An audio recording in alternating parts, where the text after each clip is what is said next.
வடசென்னை பகுதியிலே பார்த்தால் dialysis centre என்பது அதிக தொகைக்கு மருத்துவ வசதியை தேடி செல்லக்கூடிய நிலை இருப்பதால் இந்த இடத்தில் இரத்த சுத்திகரிப்பு நிலையம் ஒன்று அமைப்பதற்கு முடிவெடுக்கப்பட்டு அந்த பணிகள் வேகமாக நடைபெற்று கொண்டிருக்கின்றன. ஜூன் மாதத்திற்குள் இந்த பணிகள் நிறைவு செய்யப்பட்டு மக்கள் பயன்பாட்டிற்கு கொண்டு வரப்படும். அதேபோல் ஏழை எளிய மக்கள், பல்வேறு வகையிலே பொருளாதாரத்திலே பின்தங்கி இருக்கின்ற மக்கள், அவர்களுக்கு நல்ல விளையாட்டு மைதானம் இல்லை என்ற கோரிக்கையை ஏற்று சென்னை பெருநகர வளர்ச்சி குழுமத்தின் சார்பில் ஒரு சிறந்த விளையாட்டு அரங்கம் அமைப்பதற்குண்டான பணிகளும் நடந்து கொண்டிருக்கின்றது. இன்றைக்கு அதையும் துறை அதிகாரிகளோடு பார்வையிட்டு இருக்கின்றோம். இந்த ஒட்டுமொத்தமாக இந்த வீடு கட்டுகின்ற பணி, இங்கே இரத்த சுத்திகரிப்பு நிலையம், அதேபோல் விளையாட்டு மைதானம் போன்ற அனைத்து பணிகளும் இந்த ஆண்டு டிசம்பர் மாதத்திற்குள் மக்கள் பயன்பாட்டிற்கு கொண்டு வருவதற்குண்டான அனைத்து நடவடிக்கைகளையும் தொடர் முயற்சியாக சென்னை பெருநகர வளர்ச்சி குழுமமும் அதேபோல் சென்னை பெருநகர மாநகராட்சியும் சென்னையினுடைய குடிநீர் வழங்கல் மற்றும் கழிவுநீரேற்ற நிலையமும் வாழ்விட மேம்பாட்டு வாரியமும் மற்ற மின்சாரத்துறை போன்ற அனைத்து துறைகளும் ஒருங்கிணைந்து மாண்புமிகு முதலமைச்சருடைய கனவான வடசென்னை வளர்ச்சி திட்டத்தை தொடர்ந்து நடைமுறைப்படுத்துவதற்கு அனைத்து வகையிலேயும் இது போன்ற முன்னெடுப்பு பணிகளை தொடர்ந்து மேற்கொள்வோம் என்பதை மகிழ்ச்சியோடு தெரிவித்துக் கொள்கிறோம். வளர்ச்சி திட்டத்தில் பொதுமக்கள் எங்கேனாவது தெரிவிச்சாங்கன்னா அதை நம்ம கன்சிடர் பண்ணி அதுக்கேற்ற கண்டிப்பாக இப்பொழுது கூட நாங்கள் சென்ற காசிமேடு பகுதியில் கூட பொதுமக்களுடைய தேவை முதலமைச்சர் துணை முதலமைச்சருடைய கவனத்திற்கு சென்றவுடன் கலாய்விற்கு செல்ல சொல்லியிருந்தார். மக்களுடைய கோரிக்கைக்கு மதிப்பளிக்கின்ற ஆட்சி இந்த ஆட்சி என்பதற்கு இது ஒரு எடுத்துக்காட்டு. காலையிலேயே 8 மணிக்கெல்லாம் அந்த பகுதி கலாய்வுக்கு சென்றிருக்கின்றோம்.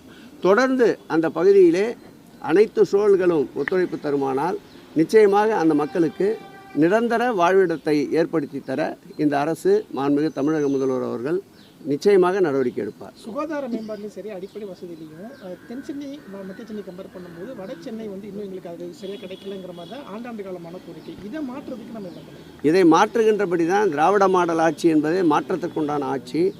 அந்த வகையில் தான் வட சென்னையை வாடா சென்னை ஆக்குவதற்கு மாண்புமிகு தமிழக முதல்வர் மேற்கொண்ட பயணம்தான். முதலிலே 1000 கோடி என்று வடசென்னை வளர்ச்சி திட்டத்துக்கு அறிவித்தார். அதன் பிறகு கடந்த ஆண்டு மார்ச் மாதம் 14ஆம் தேதி 2047 கோடி ரூபாய் என்று இரண்டாவது கட்டமாக அறிவித்தார். அது ஆள்போல் தழைத்து அருகுபோல் பெருத்து இன்றைக்கு 6309 கோடியை நெருங்கி இருக்கின்றது. இது மேலும் கூடுதல் தொகையோடு வடசென்னை வளர்ச்சி திட்டம் பயணிக்கும் என்பதில் ஐயமில்லை. ஆகவே தென் சென்னை மத்திய சென்னைக்கு இணையாக வட சென்னையையும் வலம் பெற வைப்பார் எங்கள் முதல்வர் என்று வடசென்னை பகுதி மக்கள் மனதார உளமாற நம்புகிறார்கள்.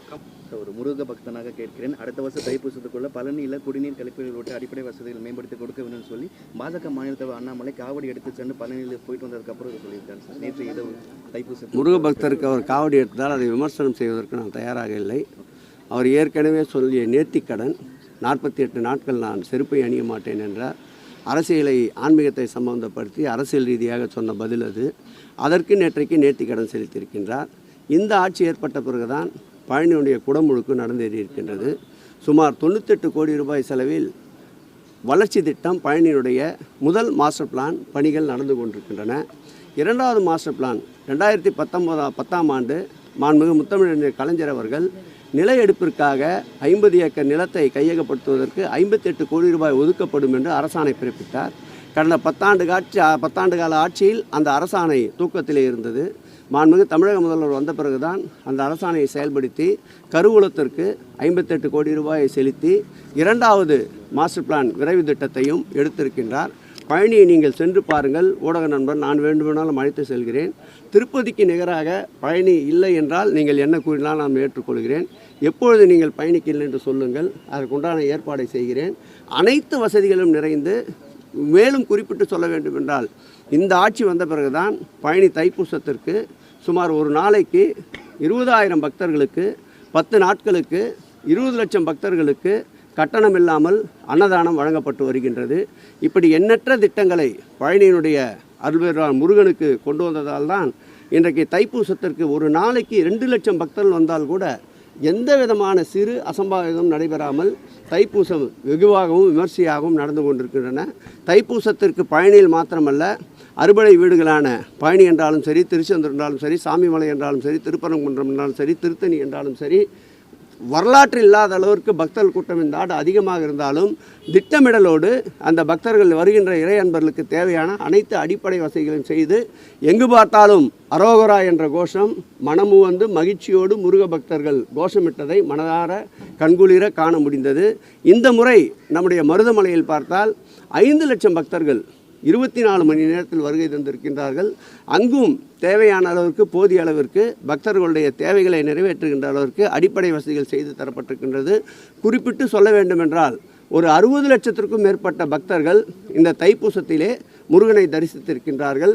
எங்கும் எந்த விதமான சிறு அசம்பாவிதம் நடைபெறாமல் நேர்த்தியாக பக்தர்கள் முருகப்பெருமானை வழிபடுவதற்கு காரணமான அரசு திராவிட மாடல் அரசு, திராவிட மாடல் ஆட்சியுடைய நாயகன் எங்களுடைய தமிழக முதல்வர் என்பதை சொல்லிக் கொள்வதில் பெருமை அடைகிறோம்.